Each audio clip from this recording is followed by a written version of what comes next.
In his book, Tuesdays with Maury, Mitch Albom visits with a dying friend, a professor, a mentor.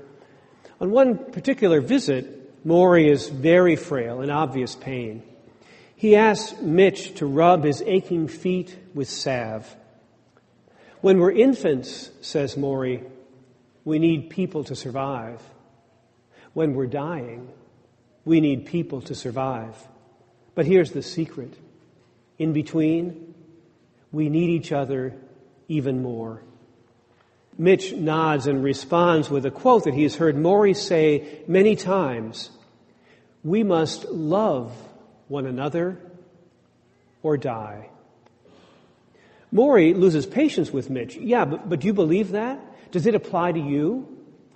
Mitch is stunned and defensive as he confesses that he doesn't know what he believes. The world he lives in doesn't allow for the contemplation of spiritual things. Maury pushes a little further. You hate that word, don't you? Spiritual. You think it's just touchy-feely stuff, huh? I just don't understand it, says Mitch. We must love one another or die, says Maury. It's a very simple lesson, Mitch. Jesus uses a simple image of the vine and branches to describe our mutual abiding relationship. God is a trinity, a flow of relationships among persons.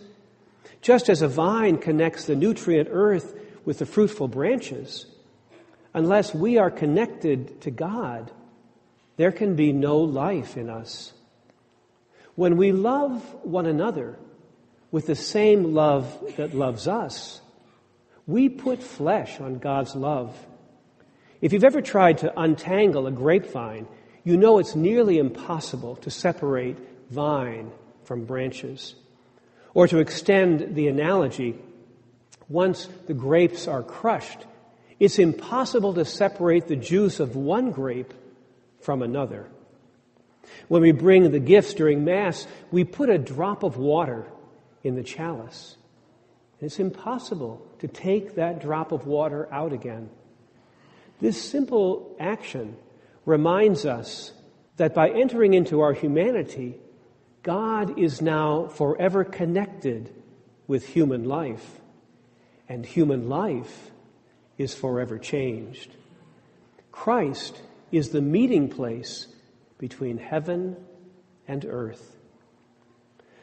The Latin inscription on the parish chalice is Ego sum vitis vos palmites, which we all know translates, I am the vine, you are the branches. But as Americans, we tend to hear this you in the singular. Let me borrow language from my northern-bred cousins who now live in the South. When they mean you, plural, they say y'all, or the even more emphatic, all y'all. If y'all abide in me, and my words abide in y'all, ask for whatever y'all wish. It will be done for y'all. My Father is glorified by this, that all y'all bear much fruit and become my disciples. Bearing much fruit always happens in community.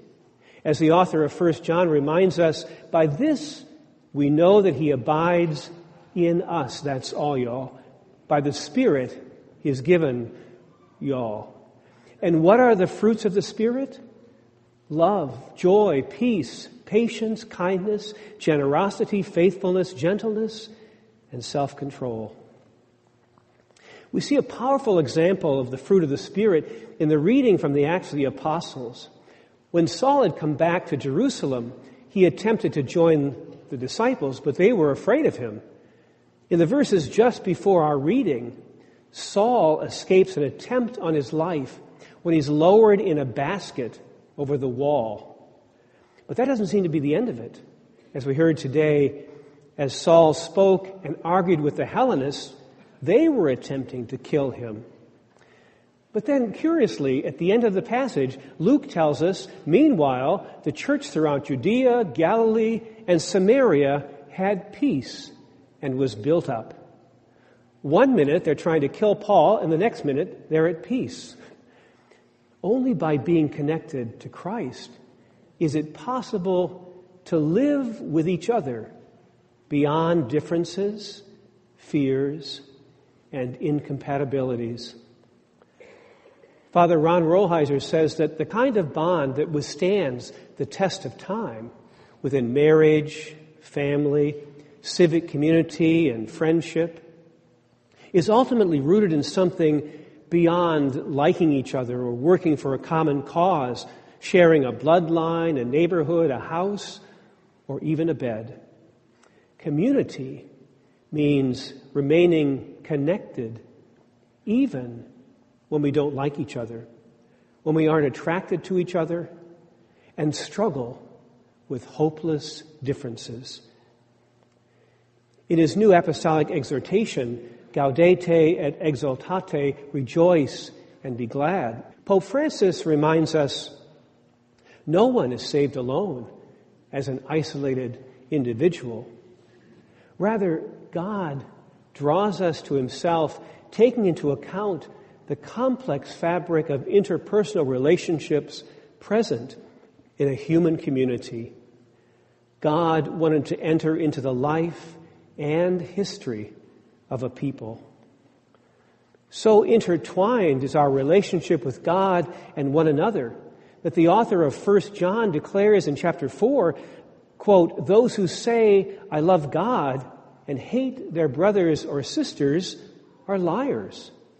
For those who do not love a brother or sister whom they have seen cannot love God whom they have not seen."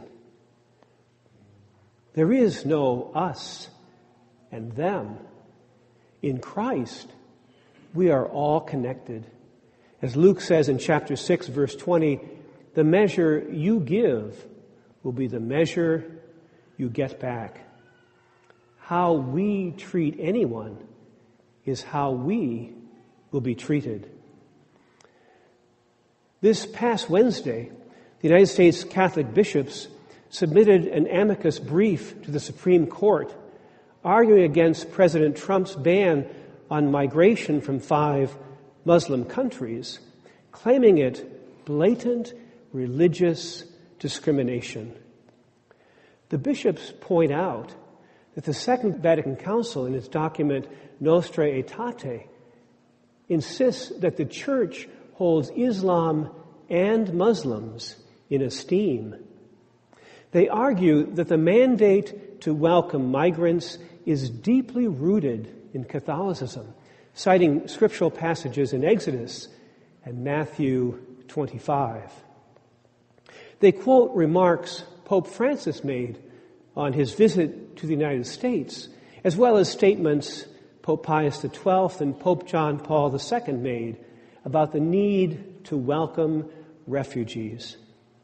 And most importantly, the bishops provide a history of anti-Catholic discrimination dating to colonial times, concluding Catholics' own experience with discrimination in the United States informs the Church's commitment to advocating on behalf of migrants and refugees of all religious faith. The Catholic Church will not sit silent while others suffer on account of their religion. In the words of Elie Wiesel, the opposite of faith is not heresy, it's indifference. Every person is a gift, and the gift of each person contributes to the good of the whole. It's only when we bind ourselves to one another as branches to the vine that we are able to bear much fruit. Jesus reminds us, apart from me, you can do nothing. Our Catholic sense of community goes against the grain of American individualism that invites us to believe that we're self-sufficient, that we can have community and family on our own terms, and that we can have God without dealing with each other. But God is community, and only in opening our lives in gracious hospitality will we ever understand that. Love one another or die. It's really a simple lesson.